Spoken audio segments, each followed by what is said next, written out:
We could get set and go. Ah! Well, it sounds like looks like that was ready to get set and go. You're going to clip that onto your trousers, see how noisy your knees are. There we go. Okay. So, Chatterbox number 4 or 5, could it be? It depends.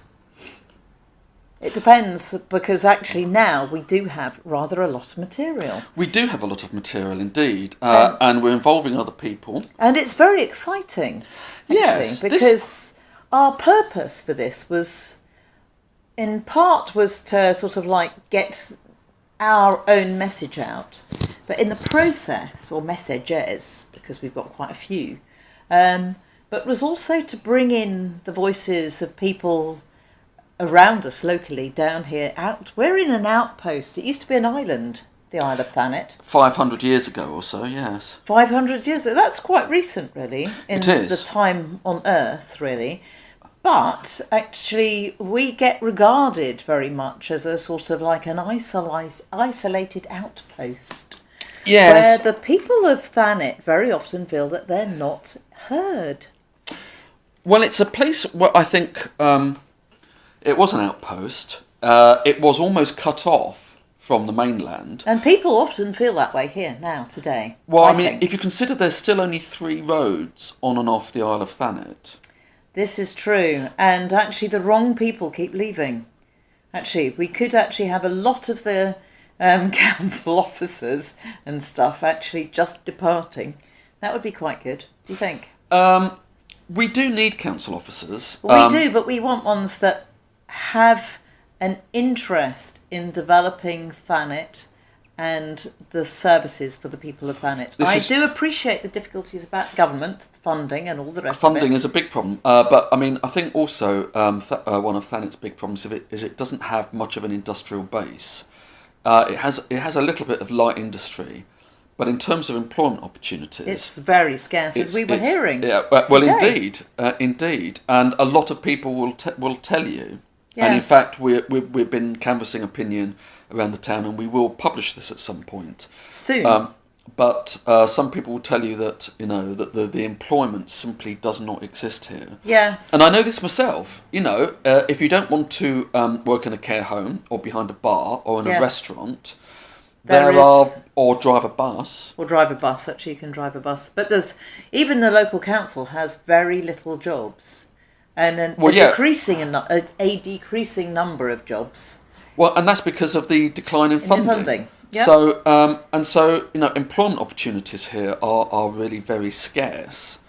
And, I mean, it's difficult actually to see, given the sort of current direction of policy, how things are going to improve. And actually this must be characteristic, this must be replicated across the country and seaside towns. I'm sure, yes, because I think that, it's hard to understand really why governments see so little value in anything other than their own little heartlands. Yeah, I mean, I always find it amusing when you hear our national politicians, and particularly those who are in government at the moment, espousing democracy and talking about the wonders of democracy and how... But actually we don't see it here. And yet we live under one of the most centralising governments that we have known in a long time. And actually they have followed a number of other centralising governments who do not like local democracy. They do not like people... being in positions of power who have differences of opinion with them. Yes. It's the diversity, economic and political diversity in this country is restricting all the time. We have a press and a media that is sort of like whose view, worldview is coalescing around a really narrow collection of perspectives. You've got the Guardian and the Independent that are vaguely centre-left. But other than that, everything are various brands of ranting Tory. And we have, I mean, the BBC, it's not their role to counteract that, but they are, and also their position is really sort of like under attack anyway, so they are sort of like in the nervous centre somewhere. everything else is on the right. But also, I think the impact of that on people is that they feel so impotent, so unable to do anything. Many of the people in Thanet don't vote, and they feel very written off. And I think that there is no listening from the politicians. But I can see that is a process that goes through many aspects of public service. You know, a few years ago, I worked in social services as a specialist health visitor, and the Victoria Climbié report had resulted in the introduction of the Child Protection Act, and social workers were being forced to spend so much of their time producing the paperwork in order to get the reports in so that the department got its funding.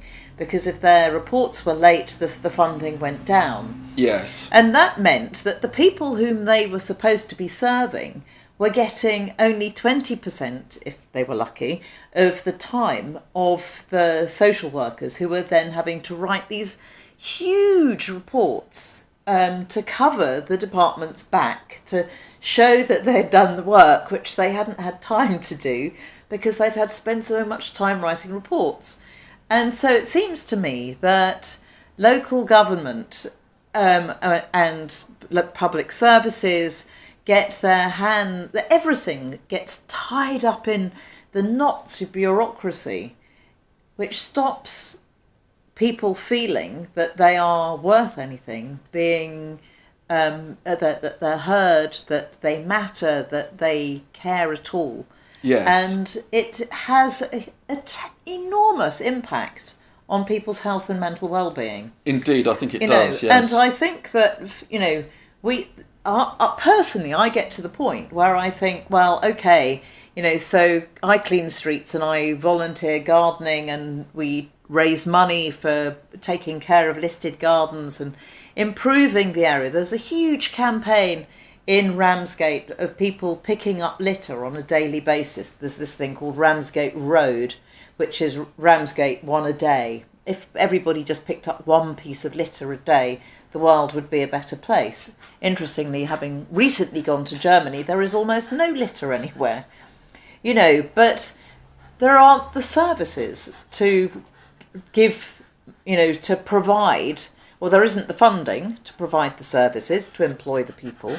And there's this ridiculous knock-on effect where everything is cut back, and then the detrimental impact is just greater and greater and greater on people. Yes, in economics, in mental health, they describe it as the multiplier effect. Okay. So when you actually make a cut, the cut, for instance, to public spending, to a public service, the cut is not the only, to the service is not the only cut. Yes. Because basically you're reducing someone's income, so their spending is cut. Oh yeah, so they get less tax in. And the government gets less tax in, local businesses get sell fewer goods. Yeah. So they pay less tax, they get buy less council less. Tax. Exactly. So you have a multiplier effect in terms of when government spends, or in fact banks spend. It's sort of like between 9 and 10 times the actual amount of money that they have spent. It will actually go, it'll be recycled 10 times. Yes. Well, the opposite is true. So if you make a cut, you're not just cutting, say, a government department to balance the books. Government spending is actually national income. Oh, sure, so because they get it back. Exactly. You give it out and you get it back. So if you cut government spending, you're cutting national income, and the thing is, you're cutting income, but leaving the debts the same. Yes. So you actually got less income. Yes. To actually service the same debts, and I mean, this is one of the whole big problems with austerity. Austerity, intellectually, as an economic theory, is a pile of cack. It has very little credibility if you actually study the way it works and the cause and effect and all that sort of business. So I think there have to be other ways of doing it. Indeed, which is part of why we're doing this. What we're doing this for, because we want to actually enable people to have a voice. Yes. So that their ideas, which are not being heard yet, Yes. can be heard and can be publicised, and so that we can help actually people to innovate and to gain value and a sense of their worth. Yes. Because we believe in it. We believe everybody has worth. And I think it's worth saying that we have plenty of our own ideas about what we want to do. We're going to be going out and interviewing people and doing features. And documentaries. We're going to be building documentaries. And hopefully we'll be covering stuff that the mainstream media, and certainly local press and media, do not cover at all. And so we're interested in your ideas. Yes, and so absolutely. If you have a project or a viewpoint, or you believe there is a story that needs to be publicised and given some priority, then contact us. Yes. And you don't have to be just in Thanet either. We're looking for further afield as well. Obviously, we're based in Thanet, so Thanet is going to be one of our first ports of call. But depending on the story, we're looking for ideas and tip-offs all over the place. Yes. So, for now... Goodbye. Thanks for listening. Bye.